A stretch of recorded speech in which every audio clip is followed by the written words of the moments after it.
looking here. Excellent, excellent. I am live. Let's get the tag the server, let everybody know that it's time for the weekly heat. Reply to my own message at everyone.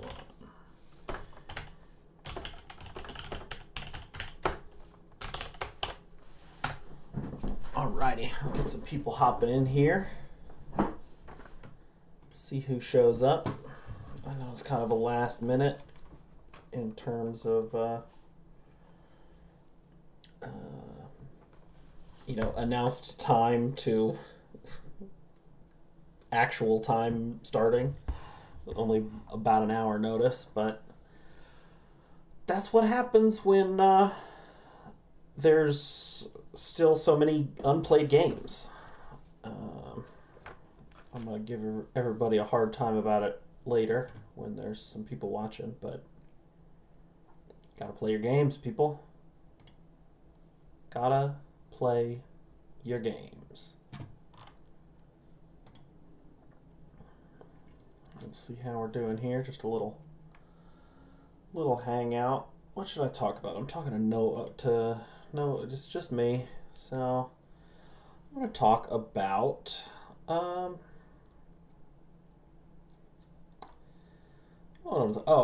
I know what I'm going to talk about. People should go to NASA's Flickr page and check out JWST images regularly. The background of the thumbnail this week is a image from JWST. I blurred it out and color corrected it to make it more red. But it's some really cool stuff. They're doing cool stuff over there at NASA, as it turns out. It's dumb that it's named after NASA Administrator James Webb, because NASA administrators are not important people in astrosciences, astronomy, and cosmology and things like that. Probably should have been named after a scientist, but the name James Webb was picked by the current administrator of NASA, presumably in the hopes that one day someone will name a cool satellite or telescope or something after him. So now we have the name James Webb Space Telescope instead of something cool like the Einstein Telescope, or we already have the Hubble Telescope. That was the last one in terms of important people in astronomy and cosmology. And who could we do? I don't know. I don't know that many astronomer names and cosmologists and stuff like that, but we could name them after the people that do cool stuff, not the people that are appointed by the president, because anybody could do that job. Hey, we got a Weasley. Hey, Weasley, how's it going? We got a dad, James Dalton Webb. Don't you put that on me. My name's James Dalton Bell, and I'm happy about it. Not a real doctor either. We are going to watch 4 matches. So yeah. Anyway, the NASA Flickr page. I think they're the only people in the entire universe that still use Flickr as a means of disseminating images. But it's good. Check up on it every once in a while and see cool stuff. They're doing important, cool work. You can also, this is a cool thing that I found a while ago, you can just look at the schedule for what JWST is currently pointed at. And yeah, Copernicus would be a good name. There we go. Yeah, name it after somebody that matters, not a administrator. So there's a Kepler observatory somewhere, and there might also be a Kepler satellite. Kepler's also got the laws of planetary motion, so Kepler's doing all right. But Copernicus is a good call. Anyway, you can just look and see what it happens to be pointed at any given time. They just like export the weekly schedule as a spreadsheet that you can download on some NASA website. I don't remember where I found it, but you can just look and see what it's pointed at and then be like, oh, that's cool. It's pointed at some radio galaxy, something. It's looking at gravitational lensing effects on early galaxies or, something like that. It does cool stuff, and it's important. So if you think it's cool, pay attention to it. All right, we're going to watch 4 matches since it's just me. We're going to start with Bohm versus Purple here. This is game 1. Bohm wins this one in a 2-game set. And we had some excellent controlling the pace of the game, particularly controlling Trick Room, multiple different ways of preventing Trick Room from going up. We get some taunt, we get some parting shot into magic bounce, stuff like that. Some pretty cool stuff, so let's check this out here. So we get a pretty standard Trick Room lead from Purple, and a pretty standard these are the Pokemon that Bohm brings lead from Bohm. Both capable of doing good stuff here. We can have the fake out the Hatterene potentially. We can maybe taunt the Dusclops that is probably holding an Eviolite and is probably tauntable. Either one of these mons could potentially have taunt, but Prankster taunt is generally where you want your taunt happening, something fast, something like that. Where on Purple style, yeah, totally agree, Steve. It was excellent. On Purple's side, right, we have 2 potential Trick Room setters. Dusclops not doing a lot offensively, so like one of these 2 is probably going to be setting Trick Room, and we'll see this would go here. So we immediately get the potentially Unburden as well here. We get Magic Bounce to lower Grafaia's attacks, but who cares? We get a dead Indeedee right away. Hatterene comes back in. Protect here. Taunt. Could have... unlikely that this Woodhammer is going to one-shot the Hatterene, particularly with it, no grassy terrain.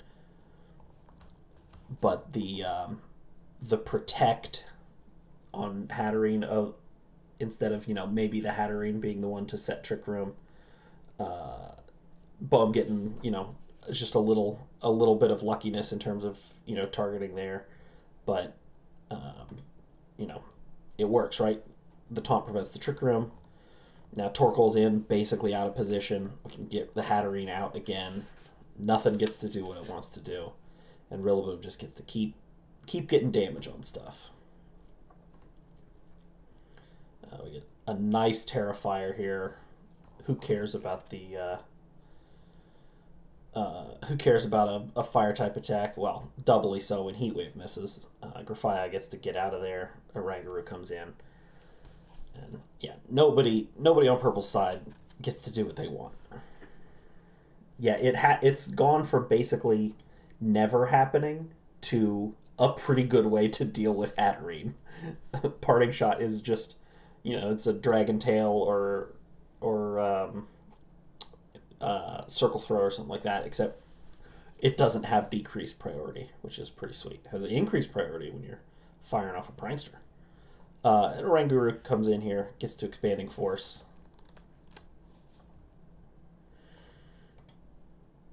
Yeah, the Anticipation Hatterene. It's going to be the new anti-Parting Shot meta. Imprison is nice here. Imprisons the Trick Room. We discover in turn 2 that we also are imprisoning Expanding Force, pretty obviously. The helping hand into the protecting Hatterene, a pretty obvious. Dusclops has no real attacking moves. I think we do see Will-O-Wisp in game 2, but can't Will-O-Wisp the Rillaboom, can't Willow the Rilla, and then if Dusclops is not doing any attacking, it's just got nothing that it can realistically do, and Rillaboom gets to just kill everything forever. Well done to Bohm, starting it off strong here in this game. Just multiple Woodhammers. Who cares? Who cares? Yes. So Weasley, I would say definitely just indicating that the Dusclops either does not have any attacking moves, or Purple is seeing that this game is pretty clearly over and just trying to conserve information, right? I think in game two, like I said, I think we see a Will-O-Wisp. Might see like a Paid Split or something like that as well. But yeah, basically, it's a 4v1.5 at this point, and yeah, it's just not worth giving the information to Bo, who then goes on to win game two. In game two we see the instruct truant interaction, where what it basically amounts to is the Oranguru gets, you give up Oranguru's move instead of Slaking's move, which that's a trade generally to make, generally worth making, right? I mean, Slaking has monstrous stats, and Oranguru is at its best when it's letting the scary Pokemon do a lot of damage. So, unsurprisingly, it kind of works how you would expect it to, but still seems kind of weird. Alrighty, next up, we got Steve versus Firefalls here. This is game 3 of this set. Oh, I need to ask questions and then also answer them. So I'm the guy. Oh, because it's featuring me, right? Yeah. That makes sense. Yeah, I agree. That's me agreeing with Electric, not me agreeing with myself from 1 second ago. I don't know. I don't know how much I can split my brain up and run a conversation with myself. But we'll see. Yeah, Firefalls has been in a lot of matches. This one he's kind of gonna get dunked on a little bit here in this third game. Unfortunately. Unfortunately for Firefalls. It's a fun game to watch. I liked watching it. We've got some fun tech here, particularly the Silk Scarf Quick Attack. I try to be reasonable, Electric. So I'll agree with myself a little more. How about that?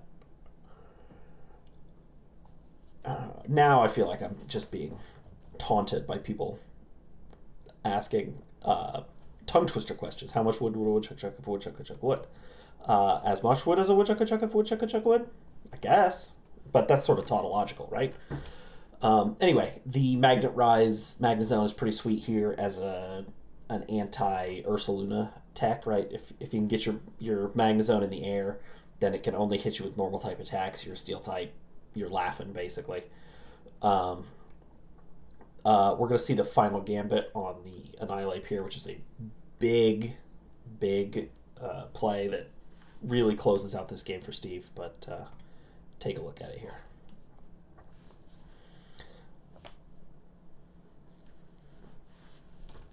All right, so we get kind of a slow-ish start, right? We trade some fake outs, trade some U-turns, some protects.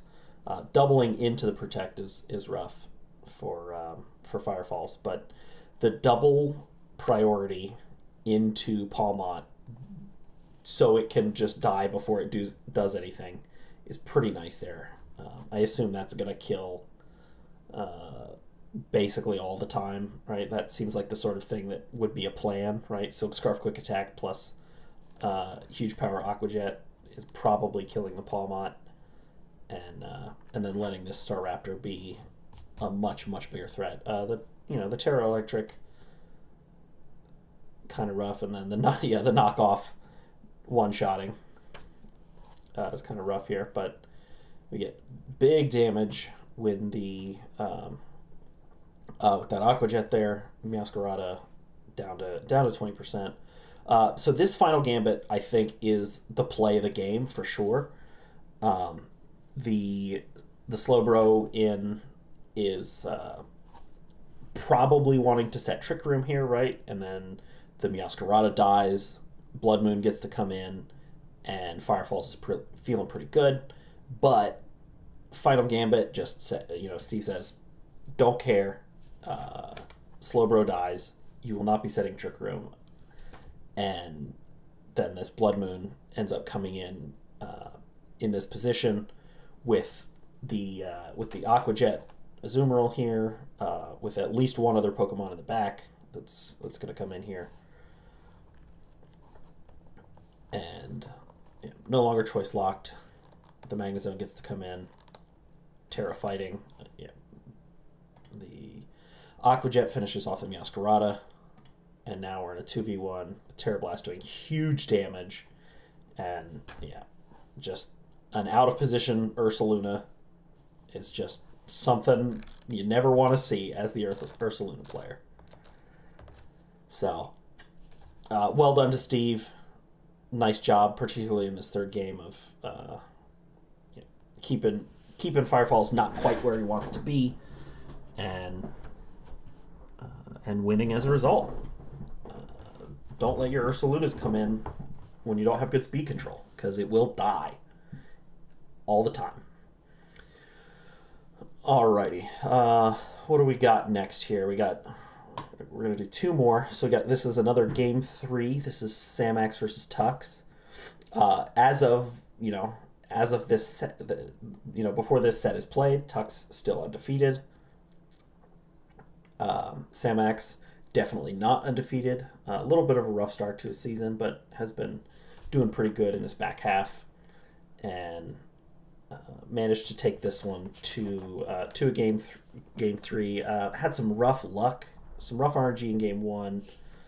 But I noted that I didn't really get Curse plus Yawn together on the Hippowdon. It kind of felt like two different sets, right? You kind of want the Yawn E spread status and be a pain set, or you want the Curse and be a stick around offensively threat. We do eventually see the substitute in I think as early as game 1. I'm like, oh, that makes a little more sense now, right? Because you want to maybe you're gonna be cursing to keep your subs alive, so you can spread some status, stuff like that. And then high horsepower as the only attacking move was a rough one for Samax in game 2.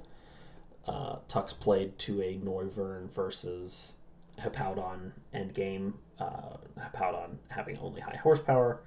Obviously can't hit the Noivern.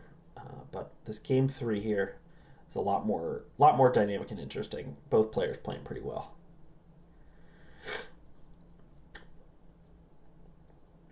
True, good point, Electric. As I watched the match, it turns out I just was not thinking very critically about it, right? So we hit some paralysis in game 3 here, negating the tailwinds, getting the Noivern dead, and the Hydreigon pretty well debuffed at this point. The paralysis rough from Tux, but that's why Samax brought it, right? Speed control plus a chance to just get to time walk your opponent. We saw the Terra Ground earlier, I believe, or maybe I'm just remembering the last time I watched this match. But the Terra Ground here is great, right? Because the Jolteon quite possibly faster than Basculegion, depending on how much Tux had invested in speed. The Noivern, I'm pretty sure has rain, or no, the Amoonguss has Rain Dance on it, and so it's possible that the Basculegion is gonna be faster than anyway, and turns out it is. But the Terra Ground giving Tux the chance to live an electric attack it otherwise wouldn't. Unfortunately, it misses the Ice Fang into the Hydreigon anyway. But we get some more chip with that Hydreigon. Time to switch out. We set the Sand. Charm, which we saw earlier, is a pretty nice move into Tux's largely largely offensive, physically offensive team this week. We have, Noivern is offensive-ish. Base 97 is not terrible. Typhlosion and, Typhlosion obviously being the main special attacker of the team. Although, Amoonguss, not the end of the world if you have to target your opponent with a Pollen Puff or a Giga Drain, something like that. So, living the Flare Blitz here, huge for the Jolteon. It's going to get to do something else next turn, which is really nice for Samax. Except no, it's not, because Sandstorm. So it's going to die anyway. Hydreigon gets to come back in. No longer in Tailwind means Basculegion. No longer than... Yeah, I think we talked about Amoonguss having a higher attack stat than Talonflame literally last week also. That might have been... That might have been the comparison last week as well for Amoonguss being respectably offensive when it needs to be. Samax getting a curse off here. The burn off that Will-O-Wisp, pretty rough. And Hydreigon a little underwhelming offensively, but, taking good chunks into everything. And this Sandstorm just, taking some more chunks. We get the Basculegion dead. Get the substitute in, immediately broken, but that's fine. And then the Typhlosion comes in, not really where it wants to be necessarily. So is gonna protect here, right? We've got the we know we've got high horsepower on the Hippowdon. Typhlosion is gonna get to move before that, but unless this Typhlosion's max speed, the Hydreigon also going to get to move before it. Big damage into the Incineroar there, and Yawn into a Protect. Incineroar, a parting shot, but not able to switch out, unfortunately. Not going to get another fake out there. Eruption takes both, not quite taking both of the Pokemon out. Hydreigon living on that secret focus sash. And gets to kill the Incineroar, and then Excadrill gets to come in, Terra Water, and clean up the Typhlosion here. Well done to Samax, ending the undefeated run of Tux. And, still in it. A nice game, good back and forth decisions. Throughout the whole set, really. Samax brings Mouse Hold earlier on. It's relatively effective, but clearly the more offensive four with Jolteon as the main support. A better plan there in Game 3. And Tux, can't win them all. And it turns out this is one of the ones you can't win. But well played. It's a fun set. Watch the whole set. There's good Pokemon being played there. Next up, finally for the evening, we're going to watch maybe the longest match I will have ever featured on Weekly Heat. But it's just me. I don't have to talk with another person. And this is the kind of Pokemon I like to watch. So this week we're going to watch it. This is Game 3 of Jordan versus Daddy that got played today. Daddy filling in for LS. Who had to drop for the last couple weeks of the season. Understandable. Life happens. No big deal. But I knew Daddy couldn't stay away very long. So when the hey, we need a replacement showed up in the mod chat that doesn't exist. The Aquajet crit did matter. Well, that was 2 matches ago, but fair enough. That's good to know. Aquajet crit did matter. In the quick attack and Aquajet into the Palmont to kill it. So there we go. So we're watching another Sandstream match, another Basculegion, another Incineroar.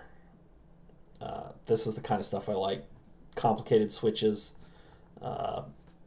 fake outs, intimidates, weather wars, Tyranitar specifically.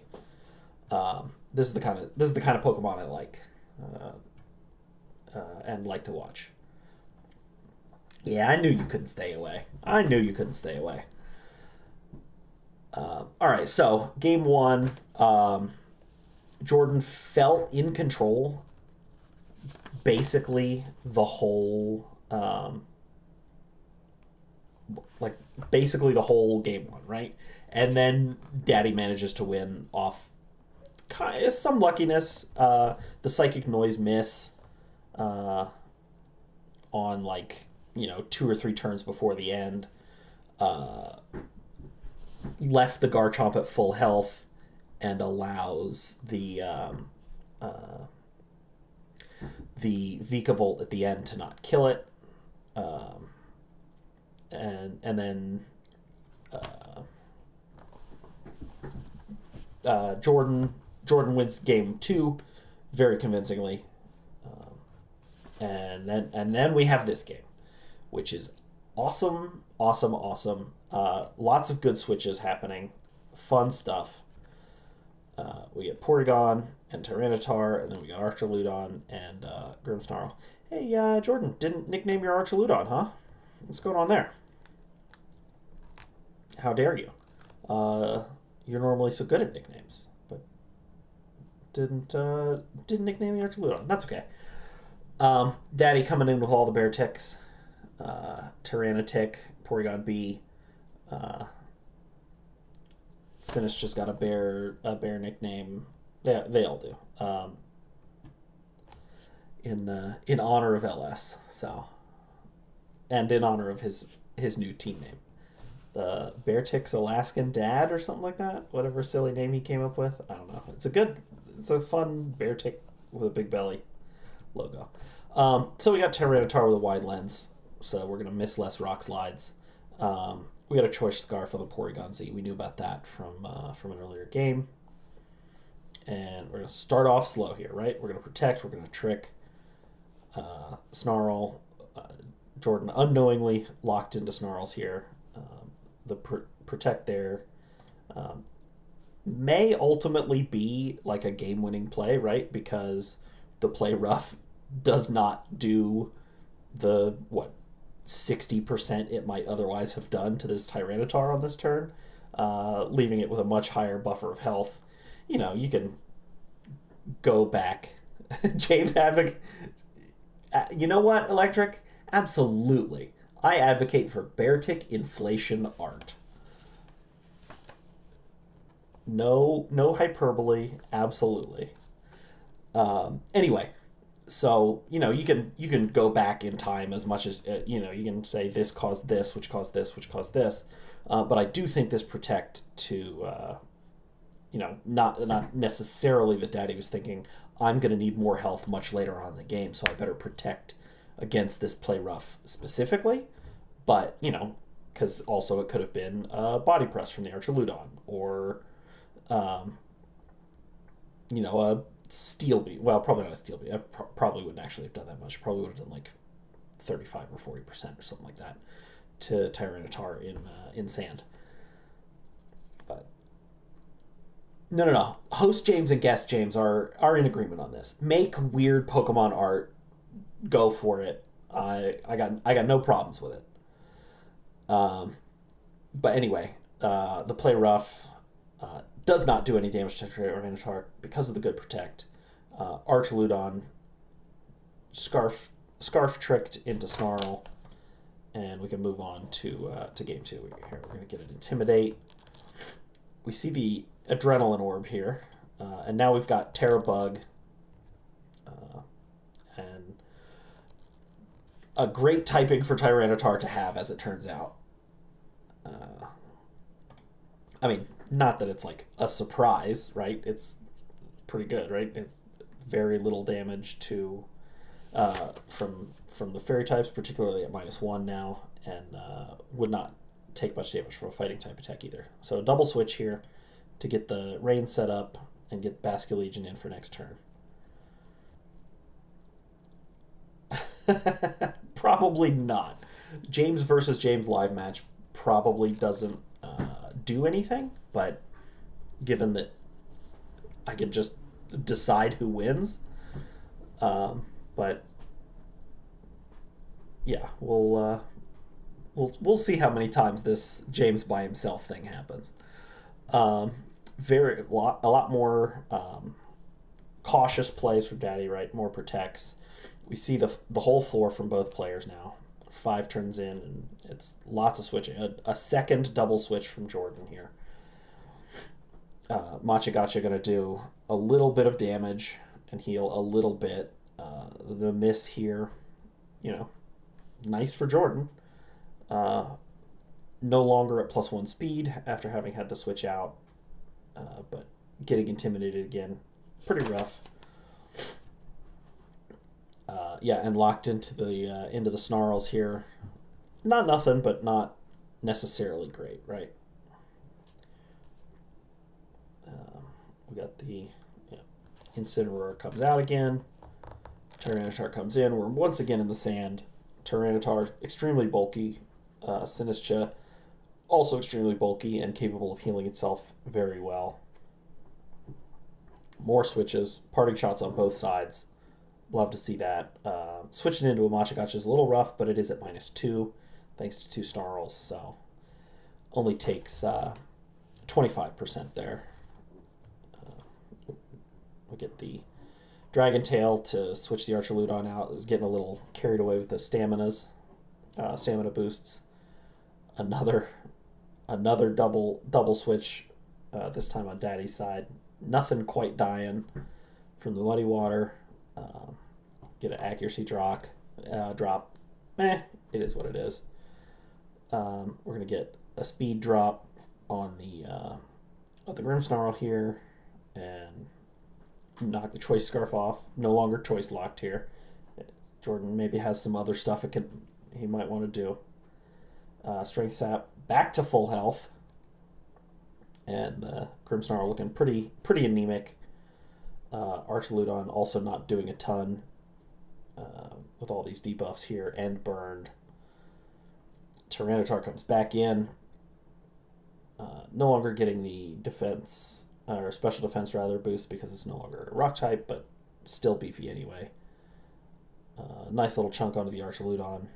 Sinistcha still looking like it hasn't taken 200% of its HP and damage. More weather switching. We are on turn 12, and there's been 1 KO. It's like a singles battle, but with 4 Pokemon on the field at once. Archaludon's going to go down this turn to a burn. And it'll be all tied up. 3 Pokemon to 3. Jordan does have more HP overall than Daddy's side does. But this Sinistcha is going to get to come in and heal something else. Heal the Tyranitar up here, bringing it back up to 40%. Tyranitar can just protect again. Resisted hit here, doing 12%. Just barely live in the Sandstorm chip. And Sinistcha is going to be able to heal up again with either a Machigacha or a Strength Sap. Yeah, so many berries. Sinistcha healing everything up. Machigacha healing stuff. Strength Sap. I'm sure Jordan did Daddy's team's HP and damage. It just wasn't all at the right Pokemon, Down to 2 Mons each here at the end. We're gonna have sand up for the rest of the match. Tyranitar again. Daddy playing extremely conservatively. Lots of protects. This Sinistcha just unkillable.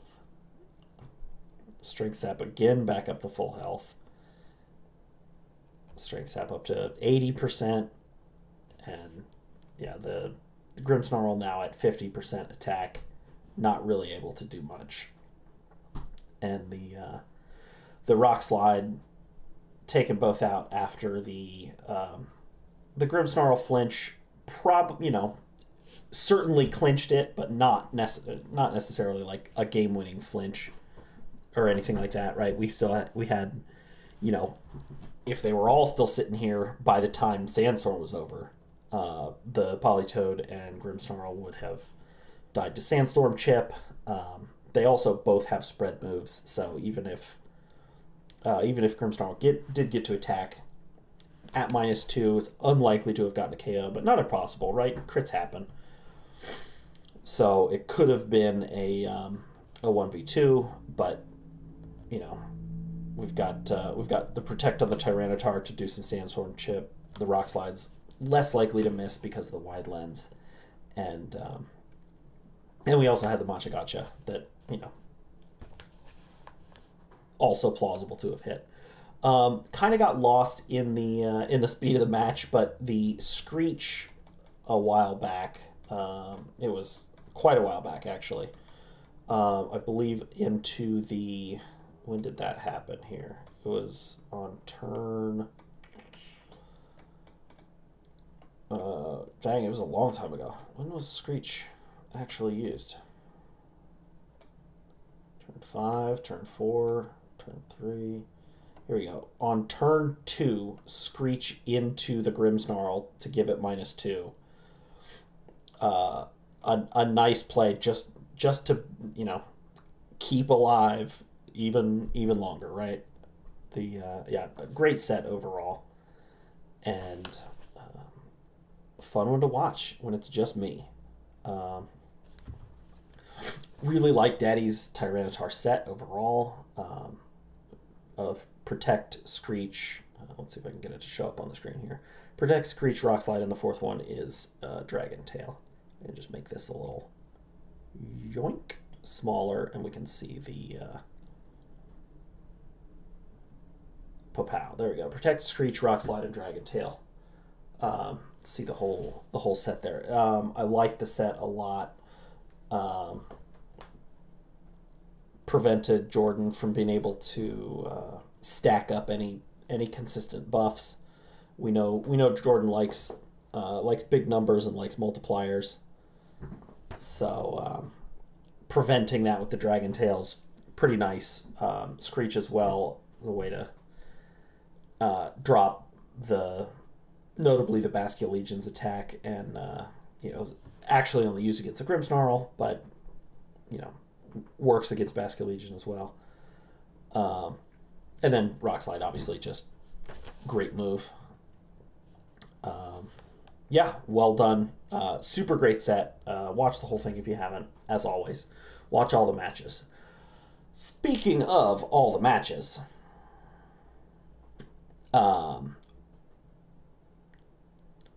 we got still a number of matches that need played for this week.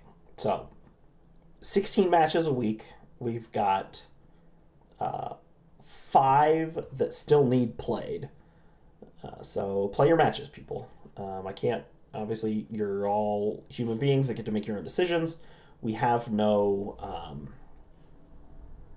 we have no way to enforce, but we like to think that we've cultivated a community here where everybody understands that we've all agreed to a sort of social contract here, and as a result, part of that agreement is play your matches on time as much as possible. So, do that. Other than that, I can't say we love you very much because it's just me this time. But I love you very much. You're all wonderful. And even if you get your matches in late, it's okay. Just play them. Other parting words of wisdom? No, I think that's it. All right. Peace, everybody.